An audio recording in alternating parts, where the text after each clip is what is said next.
team, so today we are going to try to turn this giant pile of parts back into something that, you know, kind of looks like a motorcycle. So we got the forks back, everything was good to go on those, everything nice and straight, so that is a big relief since I had just done a cartridge kit from Andriani on that set of forks. So it would have been a real bummer if they would have been tweaked or something would have been messed up with them. But took it over to the homies over at Ducati Austin, and they got us squared away, put it on their jig, and found out that they were all true. So nothing to worry about there. So yeah, basically just gotta get the front end put back on this bike. Gonna be swapping out some bearings for the steering head.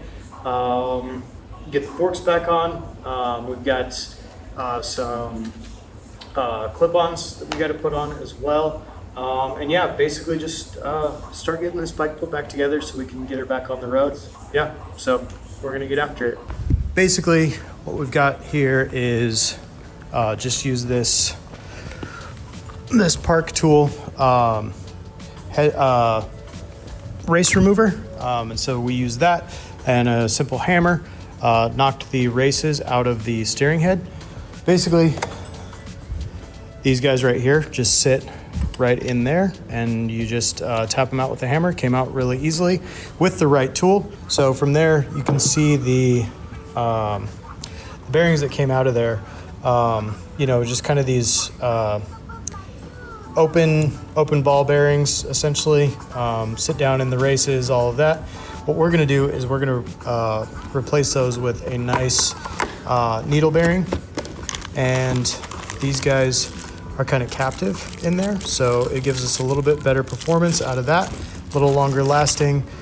In order to prolong that, we're going to be using some Bel-Ray waterproof grease. Get those packed in really nicely so that we can make sure that we don't have to go back in there for a very long time. And then we will get the forks back installed, and then, like I said, make this thing look a little bit more like a motorcycle.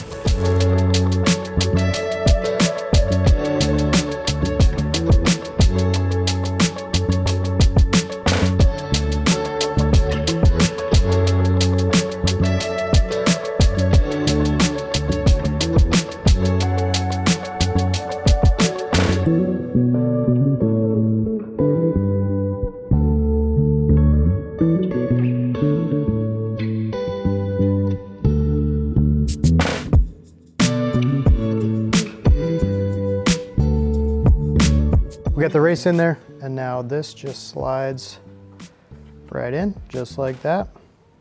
Make sure we got that that bearing nice and packed, and then we're just gonna put the dust cap over the top. Might add just a little more. Just gonna add a little more of this grease over the top, and then the dust cap just goes back on, just like that. And I am reusing the OEM dust cap instead of the one that came with the bearing pack, just because this one fits perfectly. Okay, so we got the bottom bearing onto the triple tree here. Like I said, just put this straight in the freezer. This guy was outside. I ended up putting a little bit more heat on the bearing with the heat gun, and it got down, got a little crooked.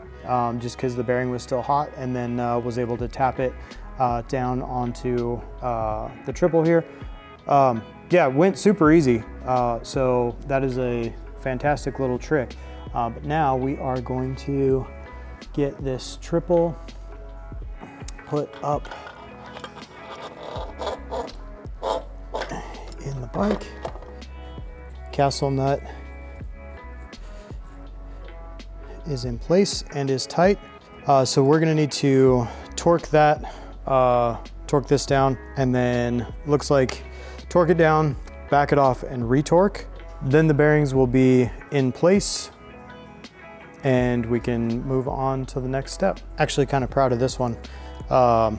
Made that tool. So little castle nut tool, Okay, so it's supposed to go to 70 Newton meters. And now we're gonna back it off. We'll do 55 to start, because basically this torque is gonna be kind of to preference. So you wanna just, me personally, I like when my steering is just a little bit, not necessarily fall to one side or the other, when you've got all of the running gear attached, the forks and the clip-ons and all that stuff. But I like it to just be just a little bit of pushback or a little bit of resistance, and then it falls over to the side. So there we go. And then we are gonna get the actual torque on here once we have the forks on.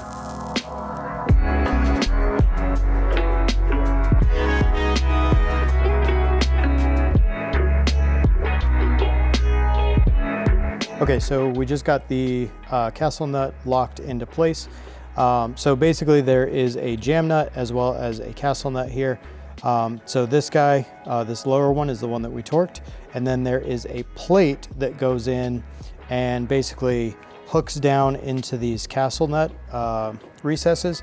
And then the plate goes in on top or in between these two, acts kind of as a bit of a washer. But then it also has 2 ears here that go down, and then 2 ears that are here that come up.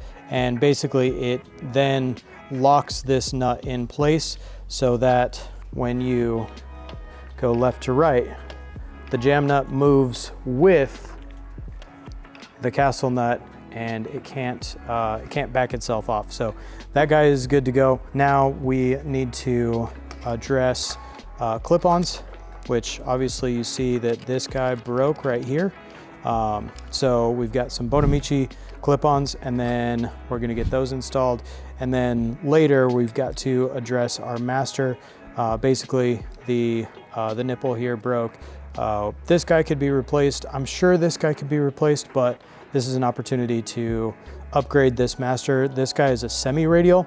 We're gonna be going with a full radial. That full radial is gonna give me a little bit more direct feel on the brakes.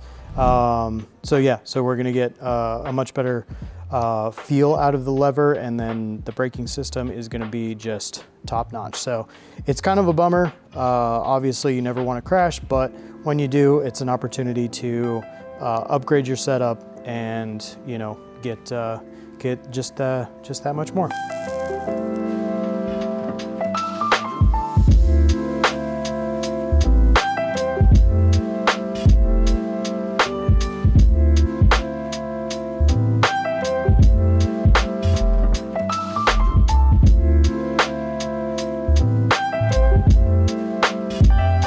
Okay, so we've got the housing loose here, so that moves up and down.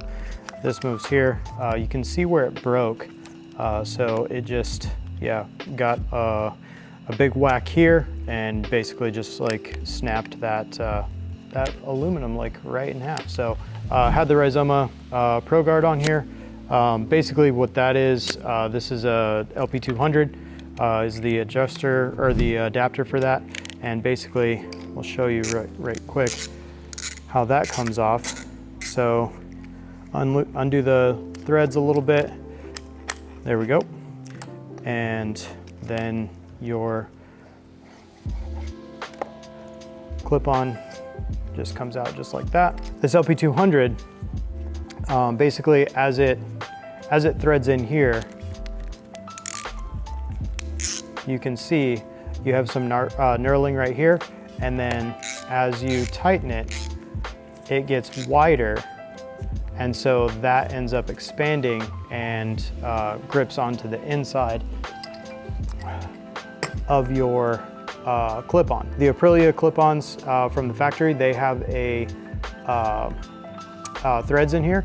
You don't necessarily have to use that if you do the LP200 because the knurling will actually grip on the other side of the threads, so that it's actually holding onto the bar. So kind of interchangeable. You can do specific Aprilia adapters, or you can just do something like an LP200, and then that's just gonna fit on the inside of pretty much any bar. So let's work on the other side, and then let's get our Bonamici clip-ons out and get those set up.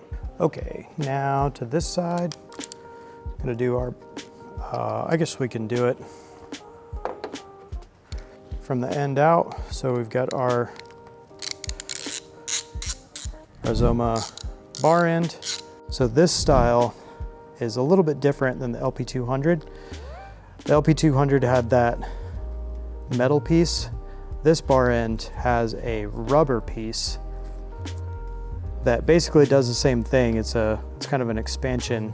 But yeah, like I said, so you've got just some open pieces here, like just individual pieces. You've got a little lock washer here. This is rubber, and then there is a bolt on that side. But as it threads in,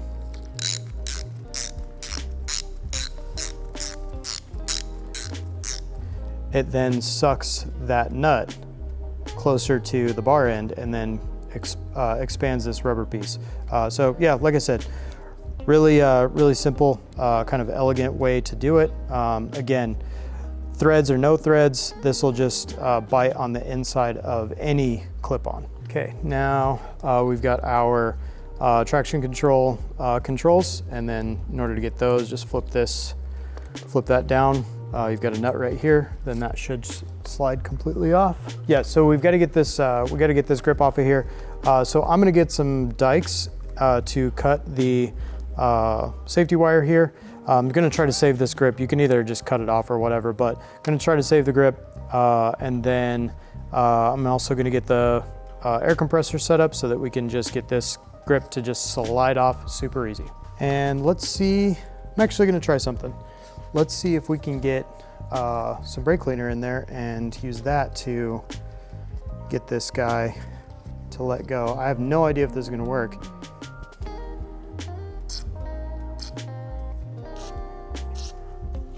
If you don't have an air compressor, yeah, I just use brake cleaner and that thing slides right off. Nice, good hack. Brake cleaner, what can't it do, right? All right, so yeah, so we've got a locating pin right there. That's where that bolt came in. So that is gonna be something that we're gonna have to replicate on our new clip-ons, I believe. But yeah, so we're gonna have to drill that, probably tap that. We are good to go to get the Bonamici clip-ons out. Okay, now let's check out these clip-ons. So these are obviously the stock, and then we've got the Bonamici clip-ons here. Yeah, real basic as far as that goes. The cool thing about these clip-ons, this here is actually replaceable. So if you get some damage here, you can just, I mean, it's long, but you can just throw a new tube on there. Yeah, you've got a little bit of rise between the stock and the Bonamici. So it's gonna be up a little bit. And then it's obviously going to be much longer. But yeah, so that's going to give you a lot more leverage on the front end. Obviously, the Bonamici is not going to be drilled for the stock running gear. So we're going to have to address that here in a second. But basically, yeah, it's a super simple setup, but looks like, yeah, there's going to be a lot of difference between how the Bonamicis and the stock clip-ons behave. So it looks like the Bonamici is probably going to be just a little bit more aggressive, but yeah, that's what we want, right?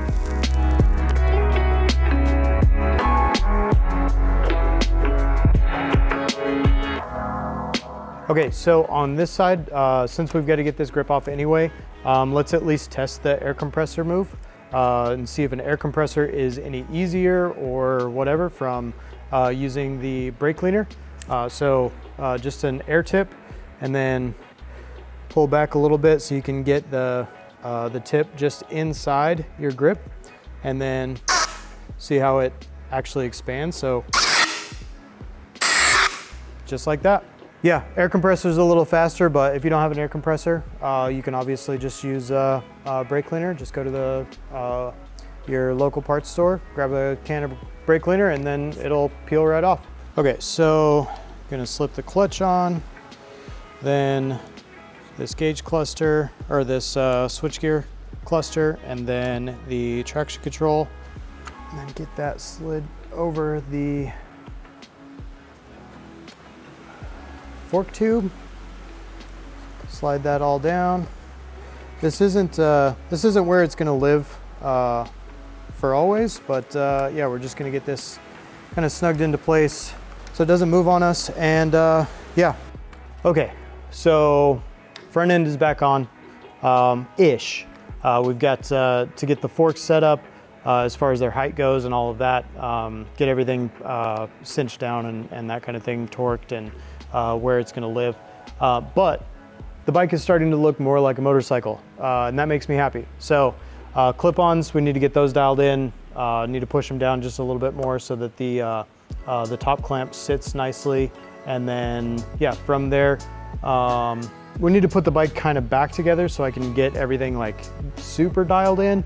Bike is making some progress, so I'm excited about that. But next time we will get the rest of the forks done, and we're gonna start putting some stuff back on the bike so it'll look a little bit more like a motorcycle. Front tire, that kind of thing. And then we can start, you know, continuing, or we can continue to address some of the stuff that we gotta handle after this little crash. Gonna go through the Bonamici rear sets because I had a couple of pieces broken there, so I think we might get up to that on this this next one. Yeah, thanks for hanging out.